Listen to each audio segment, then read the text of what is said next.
আজ দুপুরবেলায় কিন্তু বৈঠক রয়েছে এনসিপিআই সাংসদদের সঙ্গে। মুখ্যমন্ত্রী শুভেন্দু অধিকারীর কথা বলবো। আমাদের প্রতিনিধি বিজেন্দ্র সিংহ রয়েছেন টেলিফোন লাইনে। বিজেন্দ্র, এখনো পর্যন্ত কারা কারা এসেছেন? বৈঠক কখন শুরু হওয়ার কথা? দেখো, বেশিরভাগ সাংসদই যারা লোকসভায় ছিলেন, লোকসভায় অ্যাডজার্ন হয়ে যাওয়ার পরে ওখান থেকে তারা সরাসরি এসছেন বঙ্গভবনে হেলি রোডে, এবং এখানে মুখ্যমন্ত্রী কিছুক্ষণের মধ্যে পৌঁছবেন এবং লাঞ্চ মিটিং স্টার্ট হবে। তবে আরো একটা সূত্র থেকে জানতে পেরেছি, শুধু লোকসভার এনসিপিআই এমপি নন, যারা টিএমসি থেকে বিজেপি জয়েন করে রাজ্যসভায় এসছেন তাদেরকেও ডাকা হয়েছে এই মিটিং এ। দুটোর সময় তাদেরকে ডাকা হয়েছে, এবং এনসিপিআই যারা এমপি রয়েছেন লোকসভায় তাদেরকে একটার সময় আসতে বলা হয়েছিল। তারা ইতিমধ্যে অনেকে পৌঁছে গেছেন, মুখ্যমন্ত্রী আসার অপেক্ষা রয়েছে, তারপরে এই মিটিং স্টার্ট হবে। এবং সুদীপ বন্দ্যোপাধ্যায় জানালেন যে অন্তত 19 জন হয়তো আজকে থাকবেন, 20 জন তাদের এমপি রয়েছেন, 19 জন তারা আজকে মিটিং উপস্থিত থাকবেন। দেব বিদেশে রয়েছেন শুটিং এর জন্য, তিনি সুদীপ বন্দ্যোপাধ্যায়কে জানিয়েছেন যে তিনি আজকে মিটিং আসতে পারবেন না, কিন্তু 19 জনই আজকে মিটিং এ যে উপস্থিত থাকবেন সেটা নিয়ে প্রকাশ্যে বলেছিলেন সুদীপ বন্দ্যোপাধ্যায়। এখন দেখতে হবে কতজন মিটিং উপস্থিত থাকছেন, কেন একদিকে আমরা দেখলাম এনডিএ যখন বৈঠক হয়েছে যেখানে প্রধানমন্ত্রী উপস্থিত ছিলেন, সেখানে 3 জন মুর্শিদাবাদের সাংসদ যাননি, এবং তারা জানিয়েছেন তারা কেন যাননি। তারা বিজেপির সঙ্গে নয়, তারা এনডিএর সঙ্গে নয়, কিন্তু তারা আজকে এই মুখ্যমন্ত্রী মিটিং আসবেন, যেহেতু এলাকা উন্নয়নের নিয়ে কথা রয়েছে, তাই এই মিটিং এ তারা যোগ দেবেন, জানিয়েছেন আবু তাহের খলিলুর রহমান। এখন দেখতে হবে এই 19 জনের মধ্যে কতজন আজকে মুখ্যমন্ত্রীর সঙ্গে মিটিং এ লোকসভার এনসিপিআই সাংসদরা আসছেন। কিন্তু রাজ্যসভাতেও যারা টিএমসি ত্যাগ করে বিজেপিতে এসছেন তাদের মধ্যেও তাদেরকে আমন্ত্রণ জানানো হয়েছে, এবং দুটো সময় তাদেরকে আসতে বলা হয়েছে, যার মধ্যে প্রকাশ বারিক, সুস্মিতা দেব এবং সুখেন্দু শেখর রায় হয়তো আজকে এই লাঞ্চ মিটিং এ যোগ দেবেন। বিজেন্দ্র, ধন্যবাদ। অর্থাৎ এনসিপিআই সাংসদরা দেখতেই পাচ্ছেন একে একে তারা কিন্তু এসে পৌঁছচ্ছেন।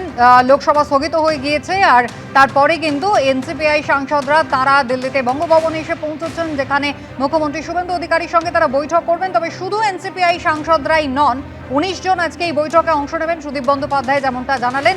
তাছাড়াও যারা সদ্য তৃণমূল ত্যাগ করে বিজেপিতে যোগ দিয়েছেন এবং নিজেদের রাজ্যসভার ছেড়ে যাওয়া আসনে যারা ফের বিজেপির সাংসদ হয়েছেন, সেই 3 জন অর্থাৎ সুখেন্দু শেখর রায়, সুস্মিতা দেব এবং প্রকাশ বড়াই, তাদেরকেও কিন্তু আজকের এই বৈঠকে উপস্থিত থাকার জন্য বলা হয়েছে। দুপুর 2টোয় আজকে তারাও এসে পৌঁছবেন। পার্থ ভৌমিককে দেখতে পাচ্ছেন, বিদ্রোহী তৃণমূল সাংসদ।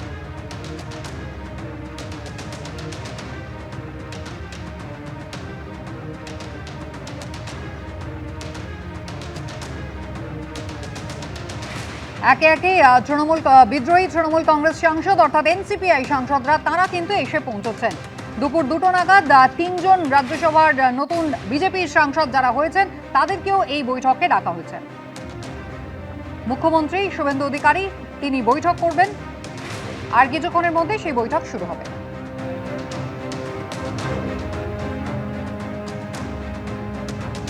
সকালে হলো এনডিএর বৈঠক, যেখানে এনসিপিআই সাংসদরা তারা উপস্থিত রইলেন।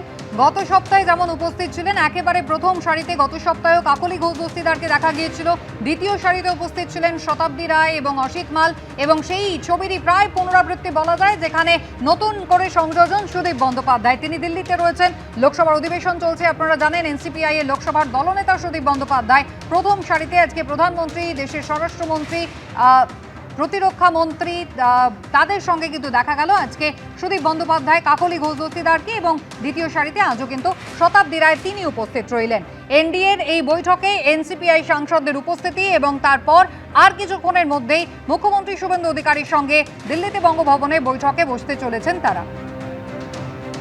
19 জন এনসিপিআই সাংসদ তারা বৈঠক করবেন। নিজেদের এলাকার উন্নয়ন নিয়েই কিন্তু মূলত আজকে তারা মুখ্যমন্ত্রীর সঙ্গে কথা বলবেন। এবিপি আনন্দ, এগিয়ে থাকে, এগিয়ে রাখে।